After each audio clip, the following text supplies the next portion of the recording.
In the shadows of one of the most iconic figures in history, Princess Diana's bodyguard has finally decided to speak out, shedding light on the untold stories behind her public persona. For years, he safeguarded her while witnessing the intricate dance of royal life and her struggles. What secrets has he kept, and what revelations will challenge everything we thought we knew? As we delve into this compelling testimony, we uncover the realities of life behind closed doors and Diana's profound impact on those around her. Join us on this emotional journey as we unravel the truths that continue to resonate today. The accident. Galan hurried to the Pont de Alma underpass with 9 other firefighters to assist the vehicle collision victims. The Mercedes-Benz W140 that was involved in the crash had its front destroyed. The men peered inside and saw that one of its inhabitants appeared to have passed away. Galan took a look around. Searching the opulent saloon, he looked for anyone else he could save. Then he noticed a young blonde woman inside with his eyes. It appeared as though she was still breathing, albeit very little. To save. The blonde was in reasonably stable condition when Galan managed to remove her from the car, so he was shocked to hear that she had died in the hospital. He didn't know who she was when he cared for her. He was just focused on trying to make sure she lived through that crucial moment. When later he learned that the young woman he had saved was Diana, Princess of Wales, he was even more surprised. However, there was more to the story. She mumbled something to him as he helped her out of the car, and he concealed such remarks for 20 years. Diana's predestined path. Lady Diana Spencer was raised in an aristocratic household and was introduced to the royal family at a young age. She spent her early years spending time with the kingdom's aristocracy because her family lived close to Sandringham House. Spencer, however, wasn't as lucky academically, but she eventually made up for it by accepting a number of low-paying jobs in London. Diana, though, was destined for a more distinguished destiny. Her life took an intriguing turn at the age of 16 that would alter her family's financial situation as well as her own lifestyle for all time. Nuptial bells. Diana maintained her modesty and shyness as she grew older, but attractively. It was Charles, Prince of Wales, who was drawn to her elegant demeanor. Charles was dating Diana's older sister, Sarah, at the time, but the prince and Diana quickly developed a romantic relationship. In 1981, the pair got married in a lavish ceremony that was televised globally. Watching the Prince of Wales and Diana exchange vows at St. Paul's Cathedral drew an estimated 700 million viewers worldwide. Unfortunately, this couple's happily ever after was not what fairy tales are all about. The center of interest. Being a member of the British royal family, Diana had to live up to strict expectations and regulations that did not suit her quiet and modest disposition. Diana thought that marrying a prince was the nicest thing that could have happened to her, but the marriage quickly proved difficult, especially after she found out she was expecting a child. Diana's inward emptiness was mostly caused by her belief that she was unworthy of her new status as a princess. Diana was overwhelmed by the media and photographers who were all over her, following her everywhere, and even publishing pictures of her and her family during what were meant to be private and intimate moments. However, as the years passed, she soon realized that there would be other negative aspects to her life besides the strain of always being in the spotlight. In secret. The public perceived Prince Charles's family as a contented, idealized brood. However, their marriage was collapsing, and it was a turbulent period on the other side of the royal walls. After it was discovered that Diana experienced periods of mental instability in addition to an eating disorder, it was rumored that both Charles and Diana had been unfaithful to one another. While Diana struggled to maintain a cheerful attitude for her public persona, it is generally accepted that Charles's blatantly revived romance with his former passion, Camilla Parker Bowles, was the last straw in their marriage because it was done without consideration for Diana's sentiments. Photographer exposes her sadness. Following the couple's idyllic nuptials, the media trailed them around to document the apparent excitement of being married. Out of all the pictures, there was one that caught Diana's tears. Lennox, the photographer, has since disclosed the real narrative surrounding that tragic incident. The image was humorously labeled by the media as a response to roses that the audience threw at her head. Decades later, Lennox revealed that he was informed it was only heat and jet lag, despite his claims that Diana burst into tears and wept for a couple of minutes. However, he disclosed, "I don't think Charles has noticed Diana crying at that point. It was the first indication that something was wrong, and if he had, it is characteristic of Prince Charles to turn a blind eye. It was the first of many." An open interview that startled everyone. In a 1995 interview with journalist Martin Bashir, which would become historic for her openness, Diana famously stated that there were 3 of us in this marriage, alluding to Charles's relationship with Camilla Parker Bowles. She also candidly discussed her battles with bulimia and depression, highlighting the lack of support she encountered when seeking help. This interview marked the turning point in her marriage to Charles, leading to the finalization of their divorce the subsequent year. Although many viewers felt a deep sympathy for Diana, both her sons, William and Harry, were said to be extremely angry with her for exposing the family's private issues so openly. It is my view that the deceitful way the interview was obtained substantially influenced what my mother said. The interview was a major contribution to making my parents' relationship worse and has since hurt countless others, William, the Duke of Cambridge, said in a statement many years later. It brings indescribable sadness to know that the BBC's failures contributed significantly to her fear, paranoia, and isolation that I remember from those final years with her, he added. Prince Harry, on his part, commented that the ripple effect of a culture of exploitation and unethical practices ultimately took her life. Different ways. Diana's marriage to Charles irreversibly broke down just over 10 years after their wedding of the century, which broke down in 1992 and was eventually finalized in 1996. Fans were devastated, and it was said that Diana suffered more from the divorce than Prince Charles. Diana withdrew from public life, claiming to have very few true friends in her life, according to a tabloid reporter. Fortunately, Diana's love life flourished after her separation from Charles. Diana's partnerships. When the princess was still young and attractive, there were rumors that she was surrounded by suitors. She was also said to have had affairs with men like her bodyguard, Paul Meneke, and cavalryman James Hewitt, while she was married. Finally, she had to break up with her childhood friend, James Gilby, a car dealer, after their phone conversations went public, and he called her Squidgy. Needless to say, the media went crazy over that particular story. Within closed doors. The princess's life seemed to be restored when British-Pakistani heart surgeon Hasnat Khan entered her life. Their romance remained a closely guarded secret as Diana looked for a way to live away from the spotlight. She confided in friends that she had never met anyone quite like Khan. The princess was utterly enthralled with the surgeon when she first saw him while visiting London's Royal Brompton Hospital with a friend. Head over heels.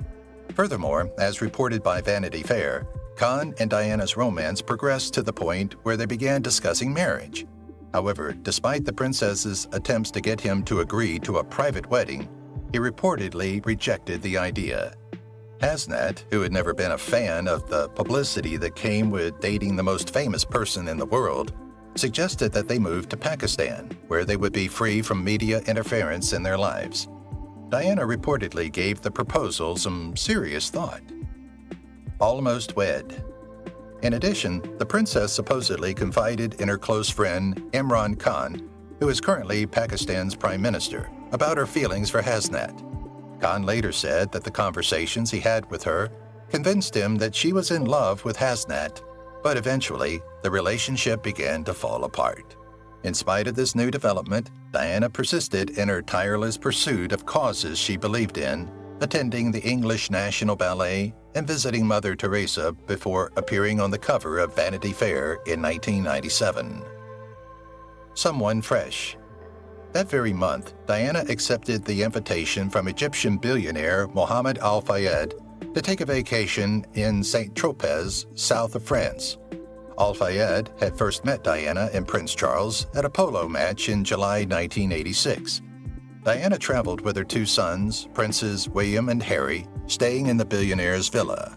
It was then that rumors began to circulate that Diana had fallen in love with Al-Fayed's son, Doddy. Contemporary romance. The People's Princess and her family were still under constant media scrutiny even when they were vacationing in France. She was followed around by paparazzi, and many people are still reminded of the front-page news pictures of her kissing Doddy aboard the Al-Fayed family yacht. Later, during an impromptu press conference, Diana promised the reporters that she would surprise them with her next move. Little did she know, though, that her statement would prove to be eerily prescient. Doddy Al-Fayed. Doddy, the eldest son who had grown up in affluence, but also made a name for himself as a movie producer with credits on Hook, Chariots of Fire, and The Scarlet Letter, is said to have admired the princess from afar and had his sights set on her long before his father invited her on a luxury trip to France. Princess Diana and Doddy's relationship deepened in the final weeks before their tragic deaths. It's finished. After arriving back in London, Diana ended her 2-year engagement to Hasnat Khan, whom she had previously referred to as Mr. Wonderful, as he later revealed to the police. Khan did not think highly of the Egyptian businessman and informed the princess that he felt the new romance would ultimately cause her pain. Despite Diana's heartbreak that she and Khan had not worked out, her mind was made up about Doddy. Rumors of an engagement. As the summer of 1997 drew to a close, opinions about the depth of the relationship between Diana and Doddy varied. For example, Vanity Fair reported that Doddy planned to purchase a ring for the princess, despite the fact that the princess had informed her close friend, Rosa Mukhtan, that she planned to wear the ring on a finger on her right hand and that Diana was merely trying to make Khan jealous. Doddy's father, on the other hand, was adamant that the ring was intended to signify the couple's engagement. Joyful times. Whatever the truth was about the circumstances, Diana and Doddy were obviously happy to spend time together, and at the end of July 1997, they decided to take a cruise to Sardinia. However, being the world's sexiest couple meant that the paparazzi were always on their tail, and in August of that same year, Diana attended an anti-landmine event in Bosnia, where pictures of her and Doddy cuddling on his yacht appeared on newsstands. All set to take the next action. After their amazing trip to Sardinia, the couple returned to France at the end of the month. This time, they decided to travel to Paris and stay at Doddy's father's hotel, the Hotel Ritz. According to the Daily Mirror, in 2019, Doddy went to a jeweler to get the ring the princess was waiting for, while Diana stayed in their suite. Later that evening, on August 30th, 1997, they went to dinner at the opulent Benoit restaurant. Paparazzi conflict. The pair decided to have dinner at the hotel's L'Espadon restaurant, but as they settled down to their meal, Doddy became concerned that some of the guests around them were actually paparazzi, leaving him and Diana with no choice but to return to their suite. Despite their plans for an intimate dinner, the paparazzi threatened to ruin their night out. As they hit the road on their way to Benoit, they were followed by about 30 photographers. Being followed. After dinner, Diana and Doddy decided to spend the rest of the evening in his opulent apartment on Rue Arsène Houssaye. However, they were confronted with another pressing issue. The paparazzi had followed the couple since they left the Ritz earlier that evening, and they were almost positive that photographers were waiting to take action. Ultimately, they devised what can only be described as a grand scheme. A basic scheme. It was arranged for 2 decoy cars to leave the hotel's main entrance to fool the paparazzi, while Paul and the others would exit through the back in a hired black Mercedes-Benz. This all took place in the early hours of August 31st, 1997. The plan involved Henri Paul, the deputy head of security at the hotel. Despite the fact that it was Paul's night off, Paul was called back in to drive Doddy, the princess, and her bodyguard, Trevor Rees-Jones. Not too long after midnight, all of them climbed into the Mercedes, and Paul drove off down the road. However, the horde of paparazzi had somehow learned of the plan and started aggressively following the limo. Rees-Jones was sitting in front of Paul. Later, an inquest heard that the paparazzi, who had earlier been prodded outside the hotel by Paul, had tried to block the car in an attempt to get Paul to slow down, but they had been unsuccessful in doing so. Instead, the Mercedes continued its journey, reaching a speed of about 65 miles per hour before catastrophe struck. A sordid ending. The limo kept speeding down the road until Paul lost control of it 3 minutes after leaving the hotel, just as he was entering the tunnel under Pont del Mar. Since there were no paparazzi nearby to assign blame, the inquest would ultimately assign blame to Paul, since not only was he driving with so much alcohol in his system that he was more than 3 times over the legal limit, but it was also discovered that he was under the influence of prescription drugs. The collision. The paparazzi, who had been pursuing the car on motorbikes, arrived at the scene, but they did not attempt to assist the injured passengers, preferring to take pictures of the wreckage. Fortunately, someone eventually put in a call to emergency services, and a team of firefighters hurried out from the nearby Malar station. The vehicle struck the tunnel wall, swerved left, and with great force, rammed into one of the pillars that supported the roof, killing Paul on the spot. Rescuers show up. Gourmelon, the deputy officer on that fateful night, led the team of brave firefighters, and 20 years later, he told the Sun exactly what he and his team had found. Recalling specifics of the collision involving the most well-known couple in the world at the time, Gourmelon said, "The car was in a mess, and we just dealt with it like any road accident. We got straight to work to see who needed help and who was alive." Assisting the sufferers. Knowing the area well, Gourmelon responded to the tragic accident he saw by doing what he knew best as an experienced firefighter, assessing the situation and offering assistance. For me, this was simply a banal traffic accident, one of many that emergency services have to deal with, and it was the usual causes, speed and a drunk driver, Gourmelon continued. In his interview with The Sun, Gourmelon stated, "When I got to the car, I could see the driver was already dead, and there was nothing that could be done for him." He also saw right away that there was nothing that could be done to save Paul. Wishes. Doddy's fate in the back seat of the limo was unfortunately not much better. While still inside, he had suffered a heart attack. Gourmelon was no stranger to such traumas, and Doddy's situation was not looking good at all. He did not survive and passed away shortly after impact. The paramedics declared his time of death once he had been extracted from the vehicle. Fortunately, Bodyguard Rhys Jones was spared. Despite suffering multiple serious facial injuries, he managed to recover. The bodyguard of the princess. Even though he was in great danger, Rhys Jones's major concern was clearly Diana. In a state of panic, he repeatedly asked for the princess. As Gourmelon recalled, he kept asking for the princess, saying, "Where is she? Where is she?" But my team told him to keep calm and not speak. I told him that none of my men spoke English, so it was better for him to stay still and not move. I told him not to worry. We were looking after everyone, he added. This advice may have been the thing to save Rhys Jones's life, as despite his extensive injuries, including breaking every bone in his face, that required doctors to use family photos as references to rebuilding his looks with 150 titanium plates, and 10 days in a coma, he would be the only survivor.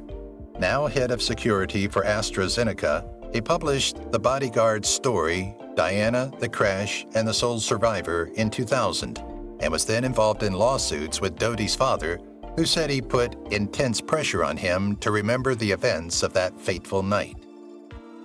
Diana Spencer. The princess was lying on the floor in the back seat of the car. She was conscious, and her eyes were open, so the heroic firefighter felt that she would be okay after all. Diana was also reportedly able to make some small movements. However, despite her state, crucial seconds were ticking by, and she needed to be moved to a hospital immediately. Meanwhile, Gourmelon takes care of Diana, but at the time he has no idea who she is and has identified her as the mystery blonde woman. The Princess of Wales. Diana took hold of Gourmelon's hand as he prepared to take her out of the limo, and during that entire time, He had no idea that he was actually caring for the Princess of Wales. He later disclosed this to The Sun in an interview with the newspaper, saying, "It wasn't until after she was placed in the ambulance that one of the paramedics told me it was Princess Diana." The firefighter also shared the terrifying words she had said to him that evening. The phrases. The princess said to Gourmalan what may have been her final words as he took care of her and made sure she didn't endure any more trauma. She reportedly exclaimed, "My God, what's happened?" to the man who had saved her, looking shocked at the state of the destroyed car. Gourmalan talked about what occurred to the princess after that. However, he did not say in the interview whether he ever responded to her. Preserving a life. Although Gourmalan and the other first responders did everything in their power to save Diana and Rhys Jones following their tragic ordeal, there was only so much that could be done under the circumstances. Gourmalan stated, "I gave Diana some oxygen, and my team and I stayed by her side as she was taken out of the car. It was very quick because we didn't have to cut any of the wreckage." Unfortunately, however, as she was being placed on a stretcher, Diana tragically suffered a heart attack. Heart stoppage. Diana was reported to have suffered no visible serious injuries from the crash. However, the princess's nightmare was far from over. At around 1 a.m., she went into cardiac arrest, so Gourmalan quickly administered CPR, which initially seemed to help. In an interview, he stated, "I massaged her heart, and a few seconds later she started breathing again. It was a relief, of course, because as a first responder, you want to save lives, and that's what I thought I had done." No evident serious injury. Despite the severity of the crash, Gourmalan was confident Diana would be okay once her heart began to beat again because, among other things, he could see that she was not bleeding. He disclosed, "I could see she had a slight injury to her right shoulder, but other than that, there was nothing significant." The firefighter could only see a small cut on Diana's right shoulder, suggesting that there was no blood on her at all. Afterward, Gourmalan and his group may have believed they had successfully shielded Diana from further harm, but they had no idea that the worst was still to come. It seemed like she would make it. When Diana was being loaded into the ambulance, everyone was optimistic that she would make it to the Piche-Salpêtrière hospital, where she would receive the best care possible. Gourmalan told The Sun, "To be honest, I thought she would live."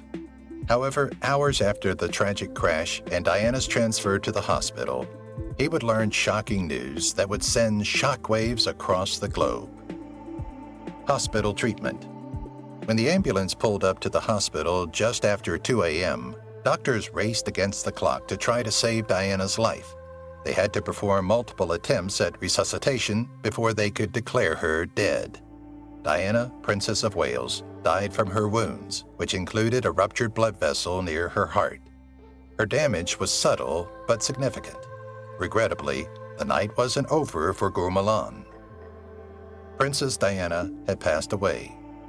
Sadly, the princess passed away at around 4 a.m. Gourmalan, who was working a double weekend shift, remembered how he immediately called his wife to tell her what had happened that night.